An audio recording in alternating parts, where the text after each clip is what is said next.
Good day. Here are the stories for the Manila Times for Saturday, January 16, 2021. The man in charge of the country's COVID-19 vaccination program on Friday said only the vaccines approved by a panel of experts will be procured by the government.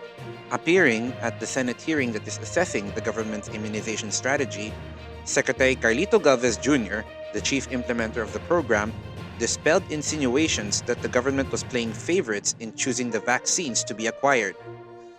Senator Ana Teresia Risa Ontiveros had claimed that the panel was favoring the Chinese pharmaceutical company Sinovac among the drug manufacturers applying for authorization to supply the government with the coronavirus vaccine.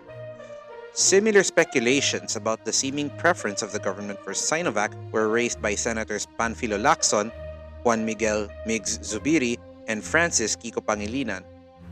At Friday's hearing, Lacson said Galvez practically accused him and the other senators of demonizing vaccine developers and hurting ongoing government negotiations with vaccine manufacturers and suppliers. The government has extended until January 31 the ban on travelers from more than 30 countries with cases of new variants of COVID-19. The extension was approved by the Interagency Task Force for the Management of Emerging Infectious Diseases, or the IATF-EID, Palace spokesman Harry Roque Jr. said in a statement on Friday. The ban on travelers from the United Kingdom, the United States, Japan, Australia, South Korea, and China, among other countries, was to have been lifted on Friday. The ban was also expanded to include the United Arab Emirates and Hungary. Roque said President Rodrigo Duterte has yet to approve the recommendation of the Department of Health to include the UAE in the ban. Last Wednesday, the DOH confirmed that a 29-year-old Filipino who had arrived in the country from the UAE was positive for the B117 SARS-CoV-2, also known as the UK variant.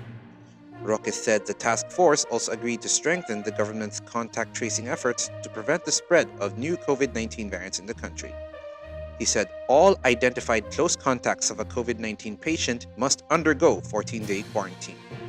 The Anti-Money Laundering Council has frozen the bank accounts and other assets of groups designated as terrorists by the government.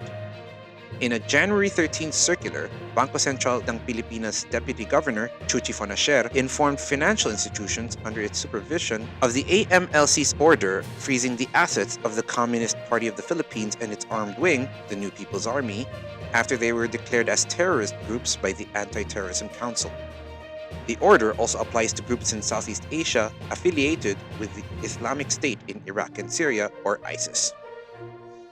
Two congressmen are insisting that the House by itself can conduct a Constituent Assembly or CONAS. House Committee on Constitutional Amendments Chairman Alfredo Garbin Jr. and Deputy Speaker Rufus Rodriguez were reacting to the comments of several senators that the House cannot act on its own in proposing economic amendments to the Constitution. Senator Panfilo Lacson had pointed out that the House cannot unilaterally make changes through a Constituent Assembly. Senate Minority Leader Franklin Drilon declared that in declaring a CONAS, Garbin's committee bypassed the plenary powers of Congress and basically hijacked the Senate, which could be a dangerous precedent. Garbin maintained that the Constitution does not provide for a joint session in calling for a CONAS. He said he was surprised at Lacson's statement since the senator had earlier filed a resolution during the 17th Congress calling for the Senate to turn itself into such an assembly to amend the Constitution. President Rodrigo Duterte has expressed hope that his successor would be as forceful and resolute in fighting corruption in the government, particularly at the Department of Public Works and Highways, or DPWH. In his speech during the inauguration of Metro Manila Skyway Stage 3 project in Quezon City on Thursday, Duterte admitted that running after the corrupt was not easy as he mentioned the alleged anomalies in some public works projects. Senator Francis Tolentino has called on the Department of Foreign Affairs to assert the Philippines' position in the West Philippine Sea once the Senate concurs with the ratification of the Treaty on the Prohibition of Nuclear Weapons, or the TPNW.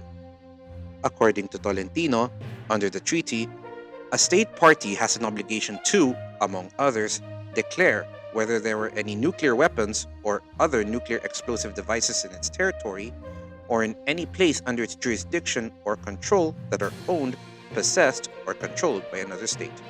Gabriela Party List Representative Arlene Brosas asked President Rodrigo Duterte to focus on addressing the needs of the people instead of campaigning after he said that his daughter, Davao City Mayor Sara Duterte Carpio, is not running for president in the 2022 elections. Brosas, who sits as representative for the women's sector, also took a swipe at Duterte's statement that the presidency is not for women. Kabataan Party List Representative Sara Jane Elago also condemned Duterte's sexist and misogynistic remarks, saying such pronouncements must end as it affects democracy and discrimination against women. Elago also stressed that the presidency should be based on integrity and not on gender.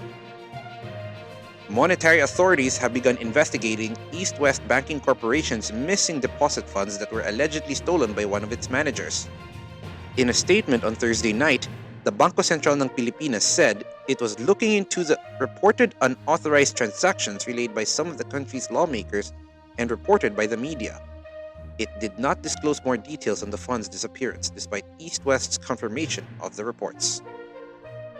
In business, the country's gross international reserves ended 2020 with another record high of $109.79 billion at the end of December, on the back of inflows coming from the central bank operations and borrowings by the national government.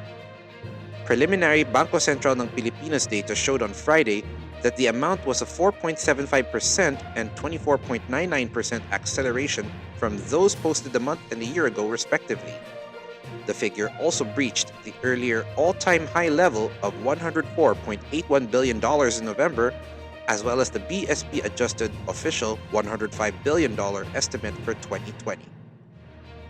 Over to sports, interim World Boxing Council lightweight champion Ryan Garcia said anew that he wants to fight Filipino boxing great and Senator Manny Pacquiao. The 22-year-old Garcia is fresh from his 7th-round technical knockout win over Luke Campbell last January 2. Before his bout with Campbell, Garcia said he would like to fight Pacquiao this year. Garcia said he wants to share the ring with the 42-year-old Filipino ring legend and have his passing of the torch moment. Yen Macabenta and Ramon Tufo are today's front-page columnists. Macabenta talks about the real dangers behind the new COVID-19 variant, while Tufo discusses the release of the 9 police officers who killed military men in Holos, Sulu. Today's editorial talks on the construction of a condominium building near the historic San Sebastian Church in Quiapo, Manila. Read the full version on the paper's opinion section or listen to the voice of the Times. For more news and information, get a copy of the Manila Times on print, subscribe to its digital edition, or log on to www.manilatimes.net. Follow us on Twitter, Facebook, or Instagram, and keep up with the Times. With the Fort Villa Seran, this is Arik John C. reporting. May you have a safe weekend ahead.